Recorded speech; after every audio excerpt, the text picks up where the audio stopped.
வணக்கம் நண்பர்களே. அண்ணாமலை அதிருப்தியில் இருக்காரா? இல்லையா? இருக்கலாமா? ஏன் இருக்கக்கூடாது? அவரே சொல்றாரு, அதிருப்தியில இருக்கிறதா நினைச்சுக்கிறாங்க. உடம்பு சரியில்லை, 4 நாள் வீட்டுல இருந்தாரு, நேரடியா கூட்டங்களுக்கு வரல அப்படின்னா அதிருப்தியில் இருக்கிறதா நினைச்சுக்கிறாங்க அப்படின்னு சொல்றாரு. நான் அதிருப்தியில் இல்லை அப்படின்னு அவர் சொல்லலாம்ல. அப்படியே அவர் சொன்னாலும் அதிருப்தியில இல்லைன்னு ஆயிருமா? எப்போ ஒருத்தர் அதிருப்தியில இல்லை அப்படின்னு சொல்றாங்க அப்படின்னா அப்பவே அவங்க அதிருப்தியில லேசா இருக்காங்கிறதா அர்த்தம். அண்ணாமலை பாஜகவுடைய மாநில தலைவராக நியமிக்கப்பட்ட போது அவரை யார் என்றே தமிழக அரசியலுக்கு தெரியாதுங்க. அவரு பாஜக சேர்ந்தாரு, அதுக்கப்புறம் சட்டப்பேரவை தேர்தலில் போட்டிட்டாரு, தோல்வி அடைஞ்சாரு.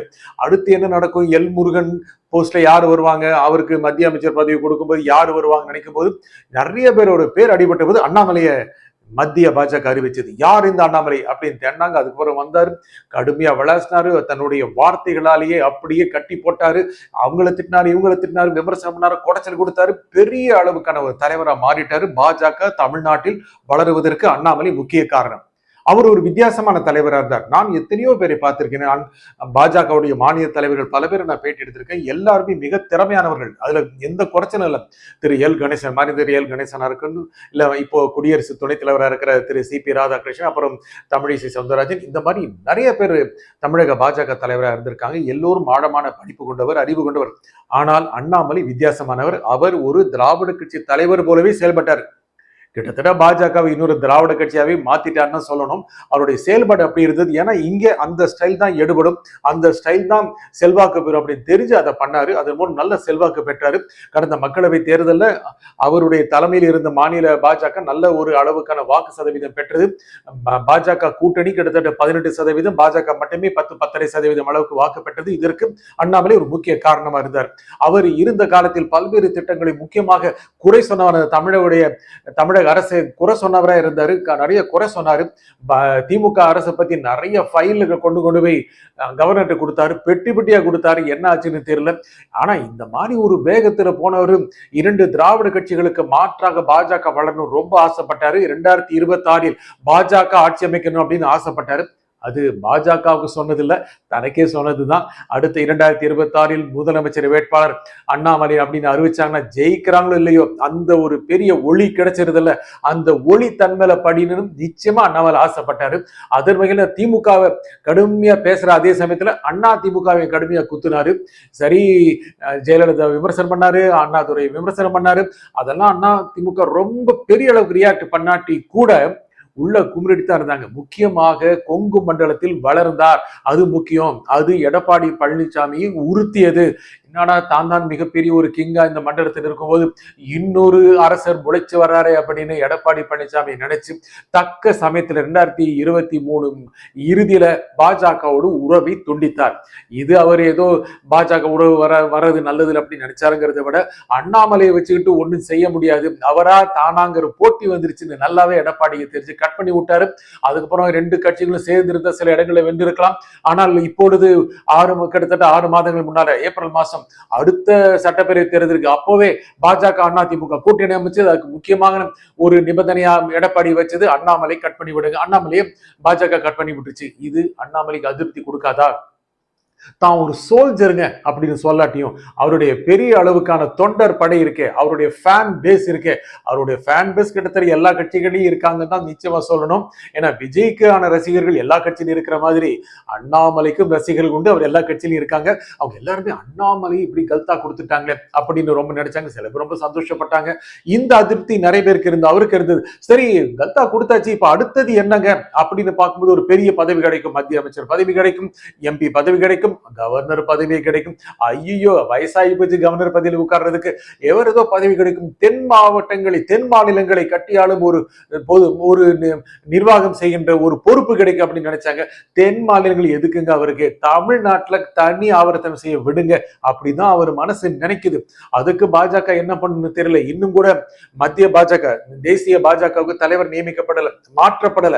நட்டாவே இருக்கிறாரு, இன்னொருத்தர் நியமிக்கிறோம், அதுக்கப்புறம் பல்வேறு பொறுப்புகள் நியமிக்கப்படும். அதுல அண்ணாமலைக்கு ஒரு பொறுப்பு கிடைக்கலாம், அந்த பொறுப்புக்காக காத்திருக்கிறார். அது என்ன பொறுப்பு? நேராங்கிறது கோவா, மகாராஷ்டிரா, குஜராத்துடைய நிர்வாகிகள் கவனிக்கிற பொறுப்பு கொடுத்துட்டாங்கன்னா தமிழ்நாட்டில் அவருடைய ஆட்டம் வேண்டும். அவரு நினைக்கிறாரு, அவருடைய தொண்டர் படை நினைக்கிறாங்க, அவருக்கு ரொம்ப ரொம்ப விசுவாசிகளா இருந்து நினைக்கிறாங்க, அவருடைய விசிறிகள் நினைக்கிறாங்க. ஆகையால அவருக்கு ஒரு திருப்தி இருக்குதான். அந்த திருப்தியை பல்வேறு வடிவங்கள் அவர் வெளிப்படுத்துவாருங்க ஒரு பயம் எல்லாருக்கும் இருக்கு. முக்கியமாக அவரு எடப்பாடி பழனிசாமி வெல்வதை விரும்பலையோ, எடப்பாடி பழனிசாமி தலைமையிலான அதிமுக வெல்வதை அண்ணாமலை விரும்பலையோ அப்படின்னு அவர் நினைக்கிறாரு போல இருக்கு. அப்ப என்ன பண்ணு, எடப்பாடி பழனிசாமி எதிராக செயல்பாடுகளில் ஈடுபடுறாரா, உட்கட்சியில சின்ன சின்ன திருகு வேலைகளை செய்யறாரா? அதிமுகவுடைய பல நிர்வாகிகள் நிறைய யூடியூப் சேனல்களா அண்ணாமலை குறை சொல்றாங்க. அவர் தாங்க அதிமுகவை பலவீனப்படுத்த முயற்சி பண்றாரு இப்படிலாம் சொல்றாங்க. இந்த மாதிரி எல்லாம் சொல்லலாமாங்க? இது நியாயமா? ஏன்னா அதுக்காக அவரு ஐயோ அப்படிலாம் இல்ல, எடப்பாடி பேசினா என்ன கூட்டம் கூட்டுதுங்க, அவர் தாங்க அடுத்த முதலமைச்சர், அவரு சொல்றாருங்க, பாஜக புகழ்ந்து பேசுறாருங்க, அதெல்லாம் ரொம்ப சந்தோஷம் கொடுக்குது. என்னதான் சொல்ல யாரும் நம்ப மாட்டேங்கிறாங்க.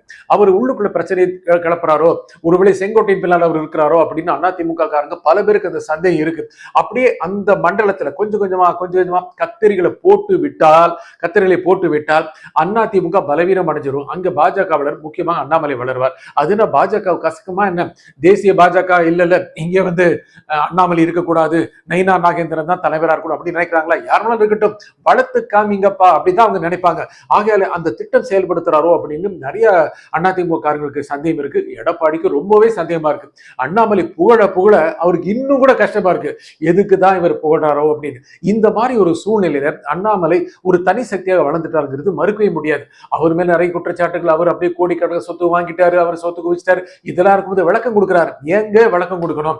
உழைச்சு சாப்பிட்டதுங்க, உழைச்சு சம்பாதிச்சதுங்க, கடன்காரர் இருக்காங்க அப்படின்னு அண்ணாமலை சொல்றாரு. நிரூபிச்சுட்டே இருக்கணுமா நேர்மையானவனு அப்படின்னு செய்தியாளர்கிட்ட கேட்கிறாரு. காமராஜரை நிரூபிக்கணும், தானும் நிரூபிக்கணுமா அப்படின்னு கேட்கிறாரு. காமராஜருடைய தூசு அளவுக்கு தான் நான் இருந்தாலும் சொல்லணுமா அப்படின்னாரு.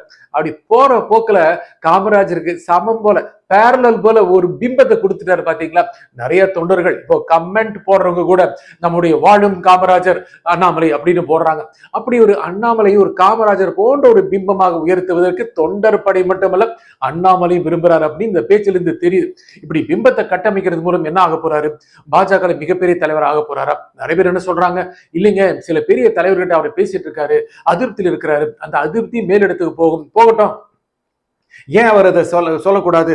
அதே மாதிரி இல்ல அதிமுக பலவீனப்படுத்துறது மட்டுமல்ல, மேலும் ஒரு தனியா கட்சி ஆரம்பிக்க போறாரு, இப்படிங்கிற உளவல், இப்படிங்கிற வதந்திகளை பரவிட்டே இருக்கு. கட்சி ஆரம்பிச்சுக்கு என்னங்க பண்ண போறாரு? இன்னொரு பாஜக இருக்கிற வரைக்கும் அவர் மிகப்பெரிய ஒரு சக்தி அவருக்கு இருக்குங்க, அவரால் பாஜகவுக்கு ரொம்ப லாபம் இருக்கு. ஆகையால ஒரு தேசிய பதவி எதிர்பார்க்கக்கூடிய வாய்ப்பு இருக்கு, அது எதிர்பார்ப்பாரு. அதே சமயம் தமிழ்நாட்டில் தேர்தல் வரைக்கும் பொறுத்திருந்து தேர்தல் நடந்த பிறகு என்ன நடக்கும் என்பது அவருக்கு நல்லாவே தெரியும். அதிமுக பாஜக கூட்டணி ஜெயிக்குமா அப்படிங்கிறது மிகப்பெரிய சந்தேகம் இருக்கு. ஆகையால அதுக்கப்புறம் பெரிய பெரிய மாற்றங்கள் வரும்னு நினைக்கிறாங்க. அதிமுக பலவீனம் அடைஞ்சதுன்னா இங்க பாஜக மிகப்பெரிய ஒரு ஸ்பேஸ் இருக்கு. அந்த ஸ்பேஸ்ல சீஃப் ஸ்பேஸ் நிச்சயமாக அண்ணாமலைக்கு இருக்கு. அதுக்கப்புறம் அடுத்த தேர்தல் வைக்க பார்க்கலாம், அடுத்த எம்பி எலெக்ஷன் நிக்கலாம், மத்திய அமைச்சர் ஆகலாம், இல்ல எம்பியா இருக்கலாம், அடுத்த சட்டப்பேரவை தேர்தல் வரும், முன்னால வரும், பின்னால வரும். அந்த மாதிரி சமயத்துல முக்கியமான ஒரு வேட்பாளர் இருக்கலாம், முதலமைச்சர் வேட்பாளர் இருக்கலாம். அந்த முதலமைச்சர் நாற்காலியை நோக்கி இன்ச்சா நகரலாம் அப்படின்னு அண்ணாமலை நினைக்கிறாரு. எல்லா அரசியல்வாதிகள் கனவு ஒரு மாநிலத்துடைய முதலமைச்சர் ஆகணும்னு, அது அண்ணாமலைக்கும் இருக்கு. அது மெதுவாக அப்படி ரொம்ப தூரத்தில் போகுதோ அப்படிங்கிற கவலை அவருக்கு இருக்கு, அவருடைய தொண்டர் படைக்கு இருக்கு. ஆனா இருந்தாலும் எட்டரை தூரம் தான் அப்படிங்கிற இருந்தாலும் கூட அப்படி இன்ச் பை இன்ச்சா தான் நகர வேண்டிய சூழல். அரசியலே அப்படித்தானே, எது ஒன்றும் கிடைப்பதற்கு நிறைய தியாகங்களை செய்ய வேண்டும். அண்ணாமலை இப்போ அந்த மோட்ல இருக்கிறாரு. இன்னும் அடுத்த மோடுக்கு எப்படி போவாருன்னு தெரியல. அவருடைய பேச்சு என்ன சொல்லுதுங்கிறத பொறுத்து நம்ம புரிஞ்சுக்க முடியும். நன்றி, வணக்கம்.